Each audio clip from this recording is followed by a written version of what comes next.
Hey, Dylan. Hey, Matt. Well,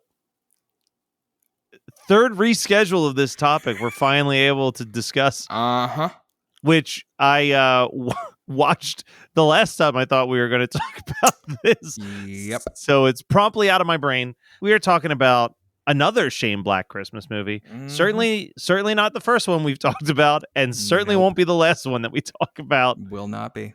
Kiss, Kiss, a Bang, which, you know, the last Shane Black Christmas movie we talked about, Iron Man 3, I've heard many a human being argue that Kiss, Kiss, Bang, Bang is almost directly related to Robert Downey Jr. getting the role of Iron Man. Like, this was kind of the movie I can see that. Proved to people, okay, he's sober, he's doing well, he's got his shit together, and I can see a teensy bit of like what would be the birth of like Tony Stark, but in this he is a lovable loser in this movie for sure. Well, Matt, I just want to say I felt bad originally for having us push this back and reschedule it twice.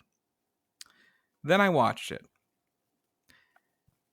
And I would say that this movie has about as much to do with Christmas as Scream coming out in December, you dick.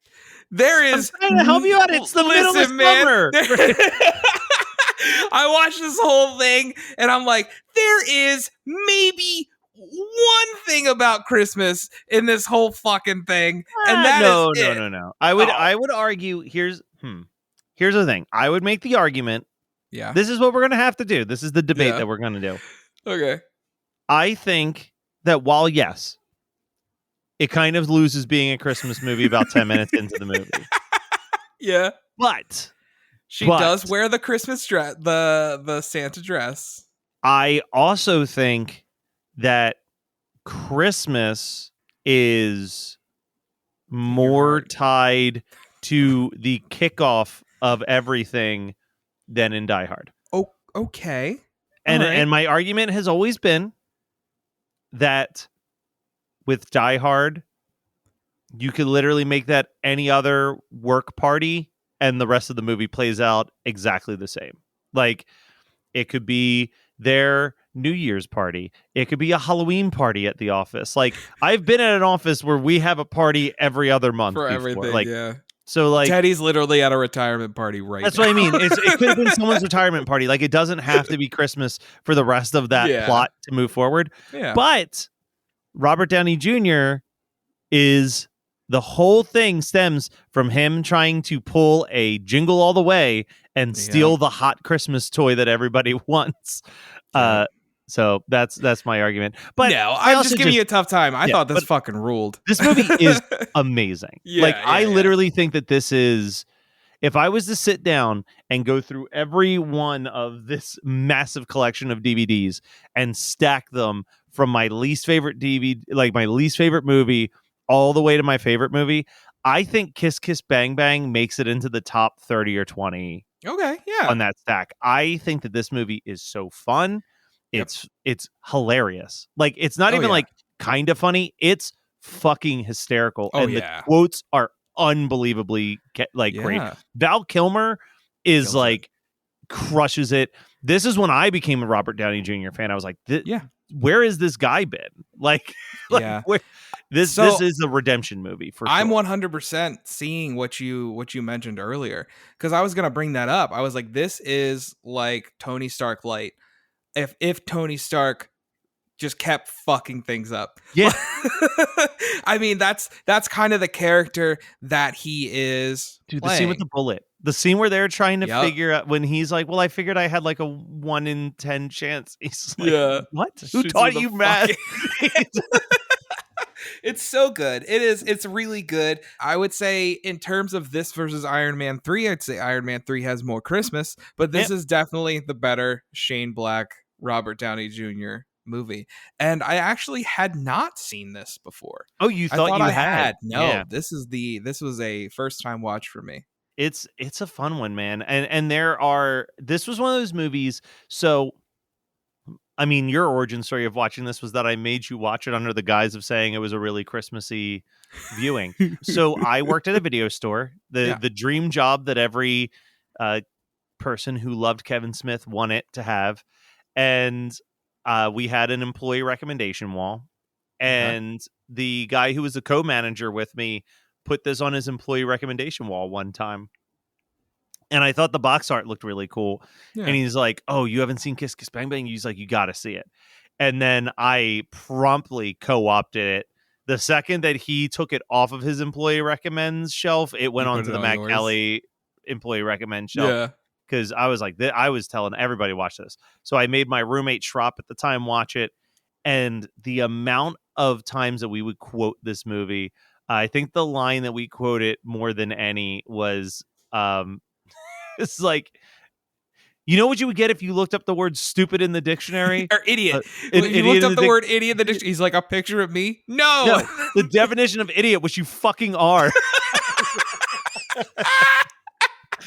It's so, this is the best script Shane Black has ever written. Yeah. Like, I can understand why he was like, this is the one I'm doing as my directorial debut. Like, it is such a strong script. And he got the best actors for the part. Everybody is so likable. Dude, the scene where he tries to kill the spider.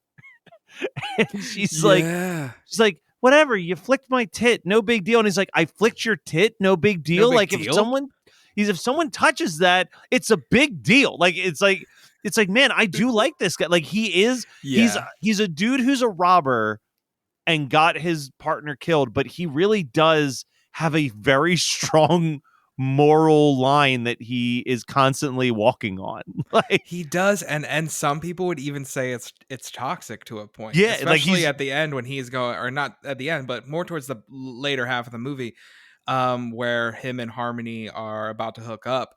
And she's like, I have a confession to make. And it cuts to him throwing her out of his apartment because she slept with his best friend in high school, which was like 20 years before this. Yeah, he's chaotic lawful if he fell onto a D&D character board. And it's unfortunate because I watched that and I'm like, that would have been me. Like, I would have been pissed. For sure. So a little bit about this movie that we'll dive into a basic breakdown of the plot, but you really should watch this. If you haven't seen this movie, there's nothing that I would say like, ooh, avoid if. Like, obviously maybe not watch it with kids. It is an R-rated movie. There's some boobies, there's some blood, but nothing's like the stuff that is like a little squeamish is done for comedic effects. So it's not like, you're not like, if you're not a blood or violence person, I think you'll be fine. But what I do love about this movie is the amount of voiceover narration that just decimates the fourth wall. The fourth wall breaking, constantly. There's a great bit where, Robert Downey Jr.'s character is telling this story, and there's a character who you think may be dead, and then turns out that they're not dead. And the voiceover is like, I know, but that's just the way it played out. Like, I hate when this happens. Like, why not just bring everybody back in that case? And it's like every character who died in the movie starts coming into the hospital room, and then Abe Lincoln walks in. Like, it's those little fourth wall breaks of absurdity. But it tells the story of this robber who, through a weird circumstance, witnesses his partner get shot while they're trying to rob a toy store for the hot toy that Christmas. And as he's running to hide, he accidentally runs into a casting call for a movie in which the part is a robber whose partner has just been gunned down. And while Robert Downey Jr. starts reading the lines, he has a full breakdown, being overwhelmed by everything that's just happened. And we don't know if his partner ever died. No, we never really get the answer, but I'm pretty sure he did. The casting director, who's played brilliantly by Larry Miller, anytime that dude's in something, he kills it. Which I expected him to be in this more. No, as well, and he has very few lines. No, but he's like, well, this guy's brilliant, and they fly him out to L.A. For the next round of casting. So the part that he's playing is a detective. They decide to set him up with another an actual detective, a private eye. Yep. So he can kind of learn a little bit of the ropes. And on what is supposed to be a very mundane surveillance gig, they actually witness a murder, and then that unravels a whole bunch of different threads and it turns into like a full-blown self-aware film noir Yeah. movie. And then one of the big reveal, well, it's not a big reveal, but No. you know, Robert Downey Jr.'s coming up with all these different excuses to stay, and his biggest excuse is to be in the movie. And then Val Kilmer's character, who plays the private eye, reveals they are not going to cast you in the movie. You are just a pawn in this chess game to get someone else who's a much bigger actor to lower. Colin Farrell. They're trying to get Colin Farrell to lower his asking price. Yeah. By being like, well, we got this hot new actor who's going to be the next Colin Farrell, and then you're going to just be shipped off.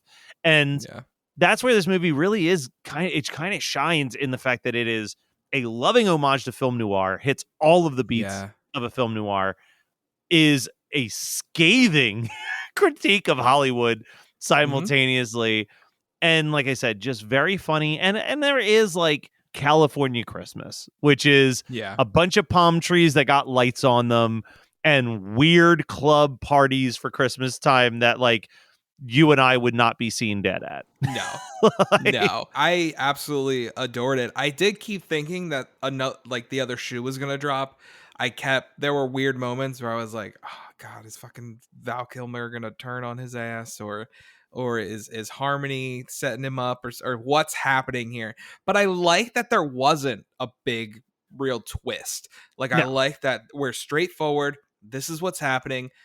Even like, I feel like the story, like the mystery kind of takes a back seat to these characters' relationships as the big reveal is about like almost kind of characters that we didn't really meet or talk to a lot of. It's all about the relationship between these three people, one of which is Robert Downey Jr. as a kid. His character as a kid was a magician, and he always had a crush on this girl named Harmony. I'll tell you what, man, that opening fucking scene. Oh, got you. 100%, dude. I was like, what the fuck am I watching? I was like, I didn't expect her to be dead, but I thought maybe he fucked up and like got her a little bit. To which even when the father's over there and pissed and opens up the thing, there's nothing blocking her from getting cut in half. She's literally just pulling her legs up. So the margin for error is minuscule for that trick. But come to find out that they both have ended up in Hollywood. Her dream was always to be a big star. And he has, I don't want it to sound negative, but he's always been kind of obsessed with her. He's been infatuated. Let's use that word, infatuated with her. And what I love about it is he's not perfect. Like he ends up getting drunk and sleeping with her friend. I thought that was fucking hysterical. So here's who I'm going to compare him to. And I've been listening to this podcast, High School Slumber Party, which just reviews high school films. Okay. That's the only conceit. It can be any genre as long as it's hosted by Matt Kelly, because it sounds like I know. I can't believe someone beat me to this idea. No, it's a guy named Brian Rodriguez. He's a really sweet dude. I was actually on an episode recently talking about Daria. Nice. Very cool. You know, as long as it could be animation, it could be horror, as long as the characters are high school age and most of the film shows some type of element of high schoolness to it, then they'll cover it. But they were talking about the movie Say Anything, right? Okay. Yeah. And they said what's really interesting about the movie Say Anything, and this is what I kind of would apply to Robert Downey Jr.'s character in Kiss Kiss Bang Bang, is they're like, Lloyd Dobler, by all accounts, is creepishly a stalker towards Diane Court. However, he asks her to go to this party. He isn't forceful about it. Yeah. She says yes. He's respectful to her. And while they're at the party, he's always keeping an eye on her, but not in like a possessive way, in a like, I just want to make sure she's having a good time. Yeah. And he lets her do her thing. And I feel like Robert Downey Jr. in the scenes where they're at the party, he's not like, we've been to horror cons where there's the creepy guy in the friend zone that's hovering around his hot female friend. It's not that at all. Like, it's like she's doing her thing and he's like in the area and he's protective of her, but protective in like if he sees someone grabbing her ass, he's going to fight somebody. Yeah. And he protects her before he even knows it's her. It's her. You And know, gets his ass kicked, but he's shit like, is so funny. but she's basically in a position where she's about to be raped, and he's like, Yeah. fuck you very much, no. Yeah. And that really, for a movie that starts off with a guy getting his friend killed robbing a toy store, Yeah. they do a very good job of immediately making you on his side in that moment where you're like, all right, this is the kind of dude who's not going to turn a blind eye to something because, he's got a mind your own fucking business attitude. He's going to step up and do the right thing. And like you said, it's almost a toxic trait of his because he loses a finger. Like there's so much bad shit that happens to him where, all things considered, even with Harmony being tangentially tied to everything, it's like, you don't owe this person anything. Nope. Like you could just get on a plane and go home. Yep. Hailing from the Garrettscape, welcome one and all to Masters of the Media. In a land of pop culture podcasts, I, filmmaker Garrett Briones, and my quote-unquote co-host Jack Watson look at the why of the stories we love and figure out why they connect with us. The show is all about loving the media you love and appreciating the underappreciated. It's a celebration of storytelling and also two pals making each other laugh at random impressions and the silliest things you can imagine. You can find Masters in the Media on all your favorite podcatchers and right here on the Geekscape Network. We hope to see you all on the Garrettscape.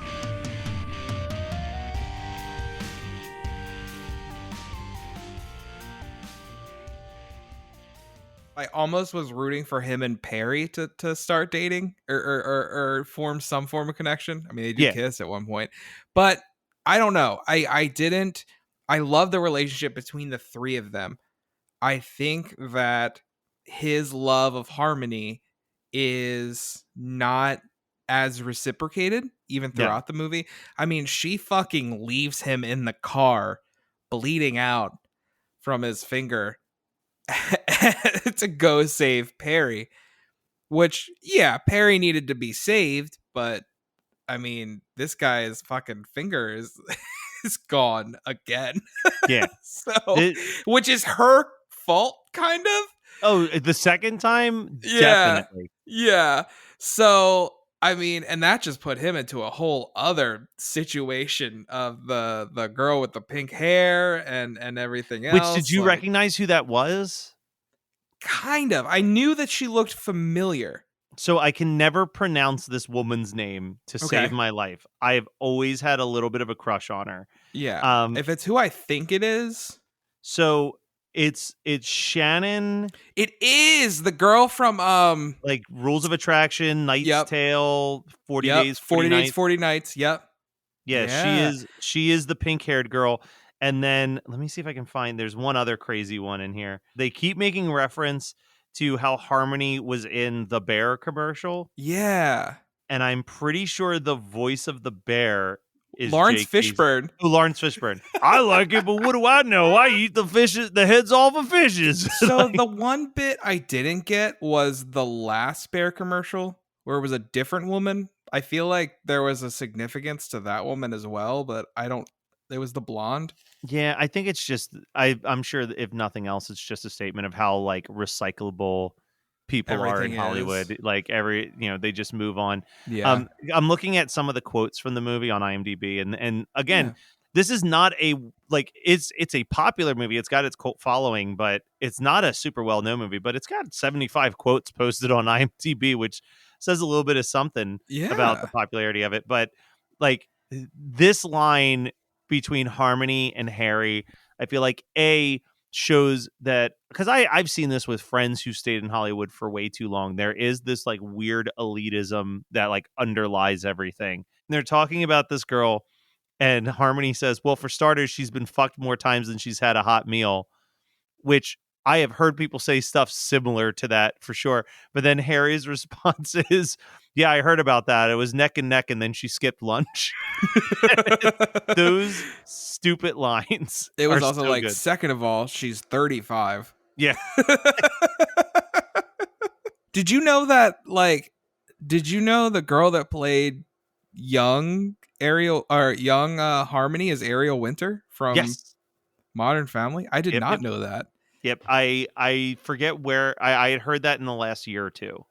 Like Okay. I was like reading up and I was like, oh shit. But yeah, that's it's a nice little cast for what is, I mean, it's a 2004 indie film, which Yeah. means that like a giant studio gave a lot more money to it than like there's a world of difference between what, you know, the Focus Features indie film and like Kevin Smith shooting a film for Yeah. like $100 with his friend. Exactly.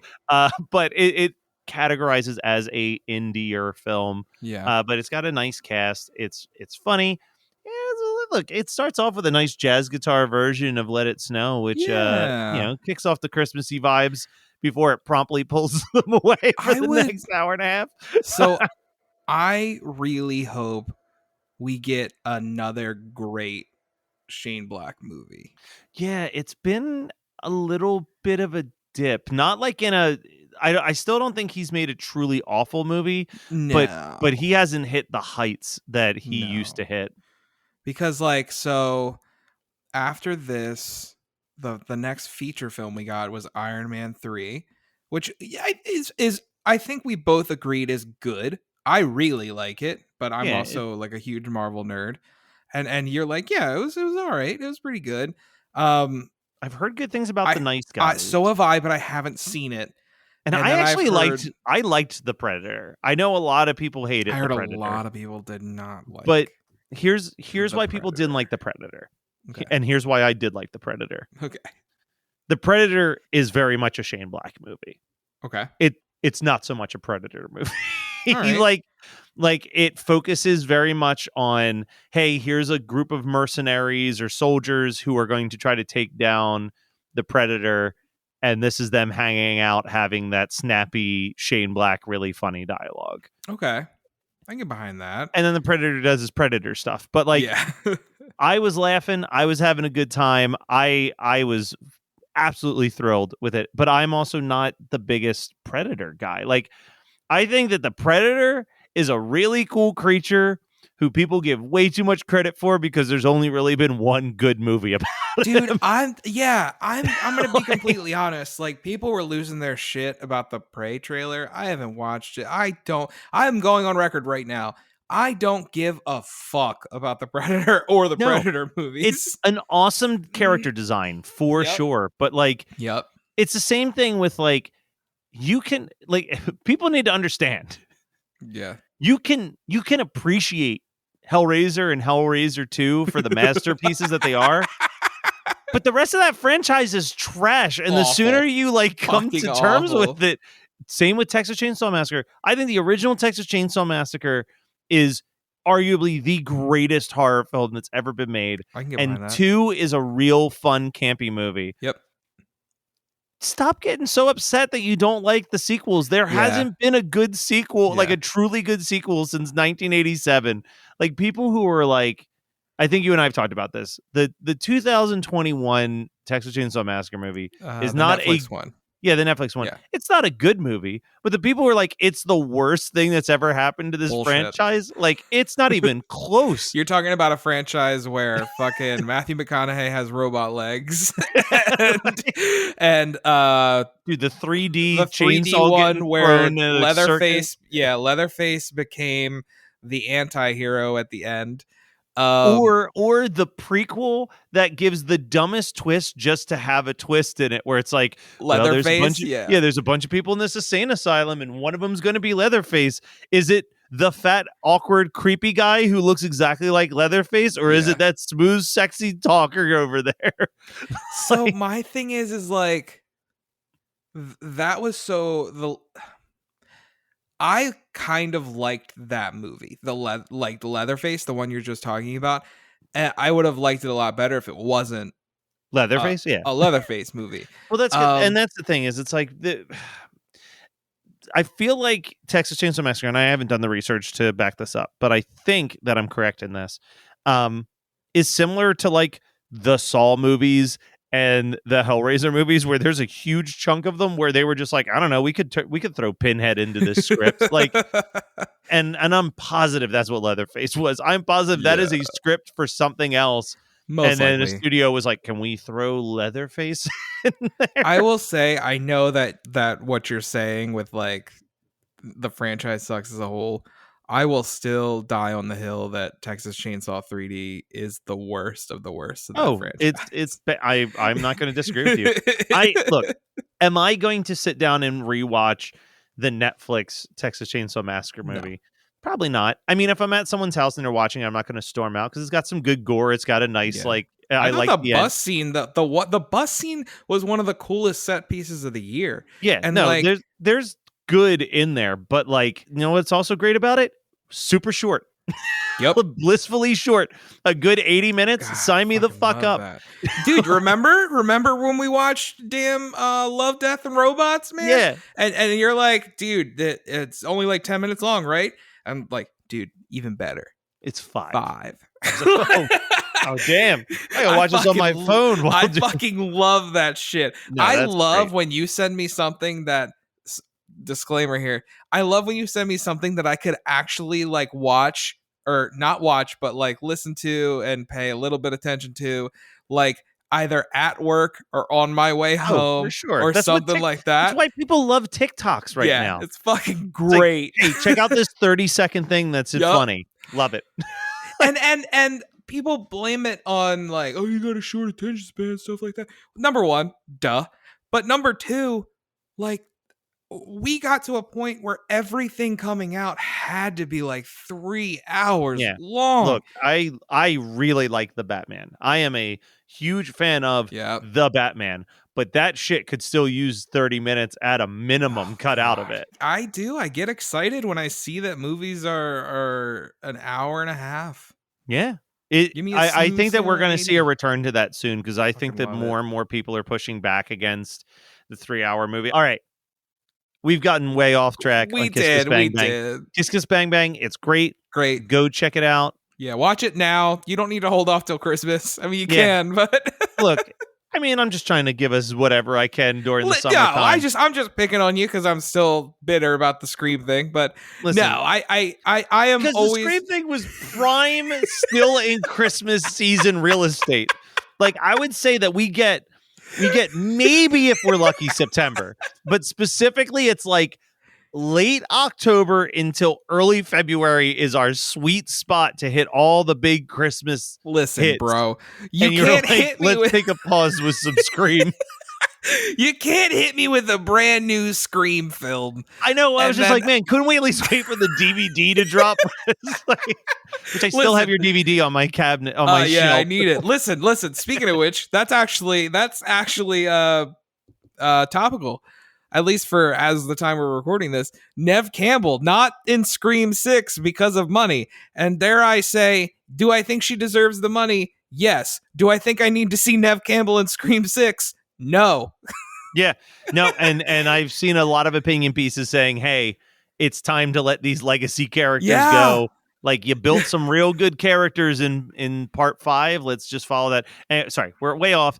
Dylan, I want to kiss bang you, buddy. All right, I want to kiss bang you too, dude. Whoa, oh, now we won't stop till the big ball drops on New Year's. Have a happy holiday. Have a great holiday. Have a merry happy holiday.